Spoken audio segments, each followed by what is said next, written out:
Hey, what is going on, guys? It's Northeast Ohio Thuzy here, and I actually just got a new mic, so I hope it sounds pretty good to you guys. It's got like a new noise cancellation feature on it, so hopefully it sounds a little bit better than my previous videos. But today I'm going to be going over the top roller coasters at Kings Island in Mason, Ohio. I'm going to be ranking them from worst to best. Kings Island is probably my favorite all-time park all around just because it has a good balance of like scenery and low crowds and operations, but also has some banger coasters and a banger coaster lineup. And I'm actually going to be starting a new series today going over like ranking all the coasters of all the parks I've been to so far this year. And Kings Island is just going to be the first park because it's my favorite and it's easy for me to rank. So, yeah, without further ado, let's get right into the video.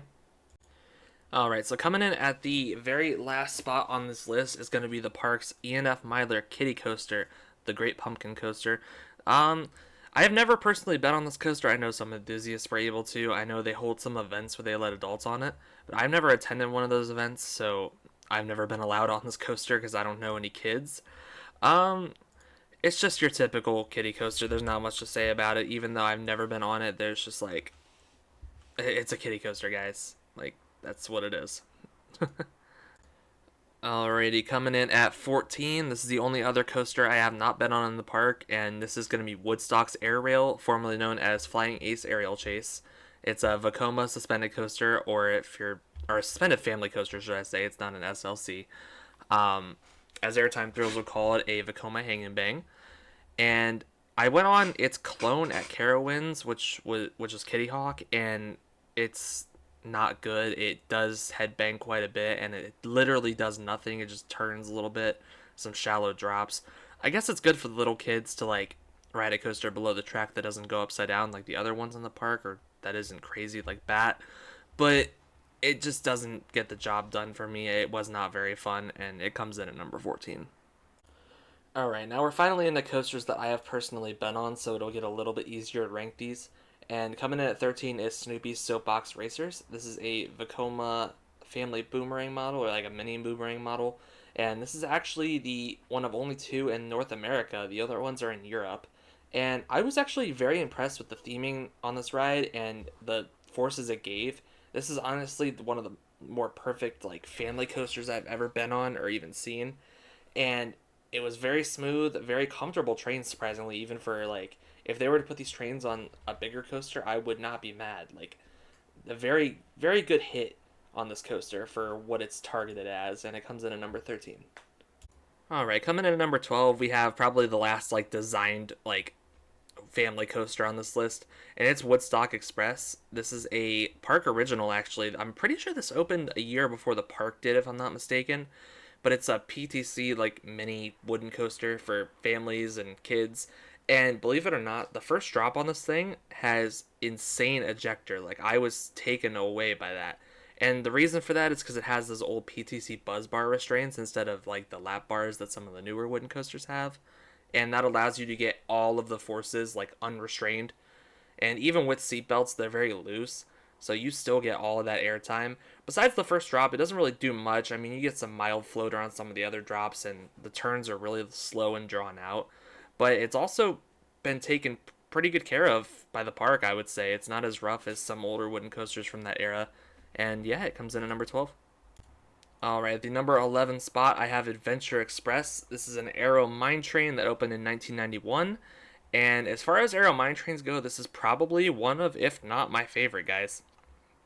It does a lot with the space it was given. It actually has a good amount of theming, and I know they had like, I don't know if it was 2022 or 23 where they added the theming to the tunnel and the queue line, and just they kind of upgraded the ride overall that year and made it even better than it already was. I actually haven't ridden it since that, but I know everyone's saying it got a lot better. And I really have to get back to the park this year and ride this ride because I want to see how it compares to what it used to be when I rode it. So, yeah, it comes in at number 11.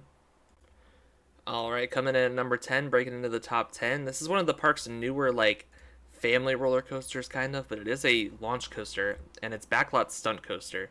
This is a Premier Rides, like, family launch coaster. It actually opened as a Paramount coaster and was named Italian Job.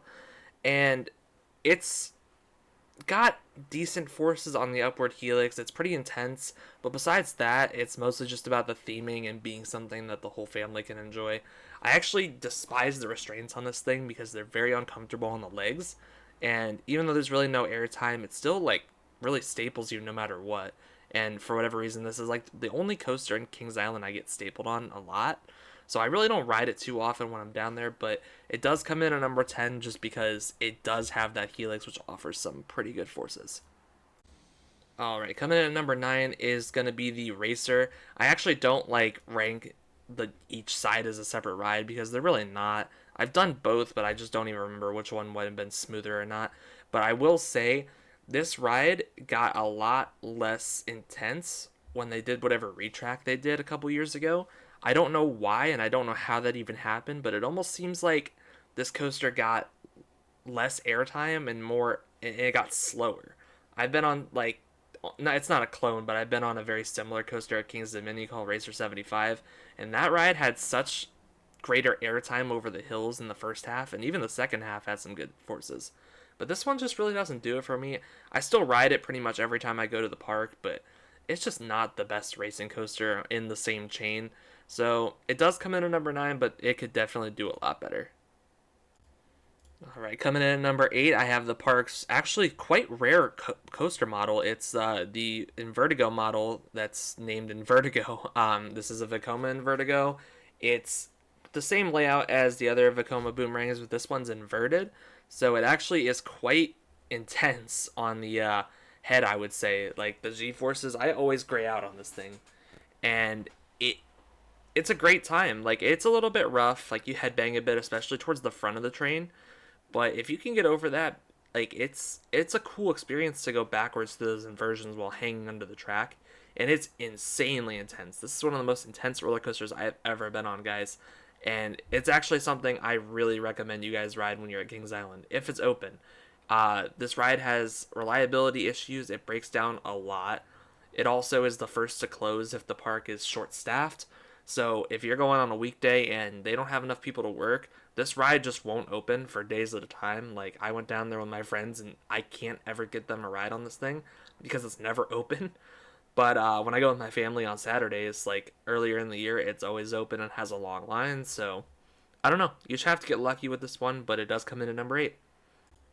All right, coming in at number 7, I have another premier launch coaster, but this one's actually going to be in the dark, and it's Flight of Fear. And this ride actually uses, instead of LSM launches like most of the modern launch coasters, like uh, actually Backlot uses LSMs as well. This coaster uses LIM launch, and it's most notably not as powerful, I would say, but it's also louder and has like a screeching sound effect when you launch. So that adds to the like theming of the coaster, in my opinion. And overall, like the queue line and the station of this coaster is very well themed and actually like seems more like a ride you would ride at like Universal or Disney more than something at a corporate chain park like Kings Island or Cedar Point. And as for the actual ride experience, it does have it's intense, but it also is starting to get a bit rough in its age. This coaster did open back in 96, I believe, or maybe like 97. So it is getting up there in age and is probably on its way out, if I had to be honest with you guys. But it's still pretty fun, and I would get a ride on it if you can. Alright, guys, coming in at number 6, we have another older coaster. This is the Bat, and this is an aero suspended coaster all the way in the back of the park, like behind Banshee. Actually, it's very close to where Son of Beast used to be, back in that back, like, left corner, if you guys know what I'm talking about. And this one opened all the way back in 93 as Top Gun when the park was owned by Paramount, and it got renamed a couple times. It was Flight Deck when Cedar Fair bought the park, and it's now named Bat as a way to, like, pay respects to the park's original suspended coaster back in the 80s. And as far as the ride experience of this coaster, it's your typical suspended coaster, but it's not anything like Iron Dragon, so it's not a family coaster at all, in my opinion. I think it'd be quite terrifying for some younger kids. But my biggest comparison to this would be probably Vortex at Canada's Wonderland. And it's just the way the cars swing out on every turn and the way the scenery interacts with the ride, especially at night. It's just a fun ride, and it comes in at number 6. Alrighty, guys, if I'm being honest with you guys, there is a huge jump between 6 and 5 on this list. The top 5 in this park is very, very heavy compared to the rest, and they all could be your number one personally, but this is going to be my personal top five. And coming in at number five is going to be Beast. This is a in-house, or I guess it's technically a Charlie Din wooden coaster, but it was built mostly in-house. And as far as the Beast goes, it's more of like if a coaster was a story, right? So you go up in the woods, right? And the whole idea is that you're either being chased by or you are chasing as this mythical beast through this forest of southern Ohio. And they hit it out of the park with this one. Now I know there's a lot of trims that have been added to it over the years to slow it down through that ride through the woods. But the main thing with this ride that could bump it into my number one spot in the park, honestly, is the night ride. Uh, People at this park, including myself, it's like a party getting in line for this thing at night. It's you get in line at like 10 o'clock, and then the ride closes for fireworks, and then it opens back up around 10:45, and you can get an insane pitch black ride through the woods on this thing, and it's an ungodly experience. It's incredible, and I think everyone should experience the Beast Night ride at some point in their life. But as far as the actual ride and having to rank it during the day, it's going to come in at number five just because it's not incredibly forceful like the Helix at the end is, but it's mostly just for the culture and the night ride. And number five is a good spot to put it. Alright, the coaster I have ranked slightly ahead of Beast is going to be Banshee. And this is a B&M invert that opened in 2014. It was the replacement to Son of Beast in the same plot of land. It actually doesn't use most of the plot, but that's besides the point. This is one of the tallest and fastest inverted coasters ever built, and it's one of the newest ones, actually. This was the first B&M invert to come to the U.S. since, I believe, 2006 when Worlds of Fun got theirs. So it was a little bit like off the board in terms of what Cedar Fair was trying to do with this. But I do love this coaster because it has 7 incredibly intense inversions. This thing is a gray out machine, guys. Like, probably more so than in Vertigo, just because there's so many prolonged positive forces and inversions on this thing. And it's slightly better than Beast in my opinion because you don't have to ride it at night to get that like top 5 like world class coaster feel, if that makes sense. You could ride it at any point in the day and it can be as good as whenever. And that's why it comes in at number 4 instead of something like number 5. Alright, coming into the park's very, very incredible top 3. I'm going to start off with number 3, which is going to be Mystic Timbers. This is the park's 2017 GCI wooden coaster. And it honestly does what Beast does, in my opinion, but it does it better because not only does it take you on a journey through the woods and give you a great night ride, but it also has incredible low to the ground speed and just forces and laterals and even little pops of airtime here and there. And that's what it comes down to for me. Like, Beast can go out in the woods and be crazy at night, but doesn't have a lot of forces on that section of the ride. And Mystic Timbers is just go, go, go all the way through. The pacing on this thing is incredible. This ride actually ended up growing on me. I used to hate on it a lot back in the day, and I used to have Beast in the spot, actually. But over time, I rode it more and realized that, in my opinion, forces are better than culture in my rankings, and that's what it came down to. And this coaster comes in at number 3. Alright, for 1 and 2, for my rankings, these could probably flip flop on whichever day I go to the park, depending on how I feel that day, because they're both great coasters by the same manufacturer, actually. But as of now, coming in at number 2, I have Orion, which is the park's newest coaster, actually. Unless you're counting Snoopy Soapbox Racers, of course. And it's the park's B&M Giga coaster. And there's a lot of debate with this, and I've gone over it on my channel before whether or not it's actually a Giga. In my opinion, it is, because the drop is over 300 feet, and you feel all 300 feet of that drop, especially in the front row. This thing is fast, and it has a great first drop. The one major complaint I have with Orion is not what it does with its layout, but just how short the layout is overall. It it feels like it's over way too quick, and it could have done way more with the size of what it was.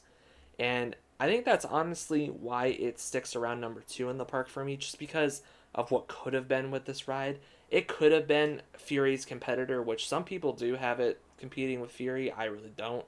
But it is still an incredible ride that I think you should ride in the front and back because both rides are incredible. And yeah, it's going to come in at my number 2 spot.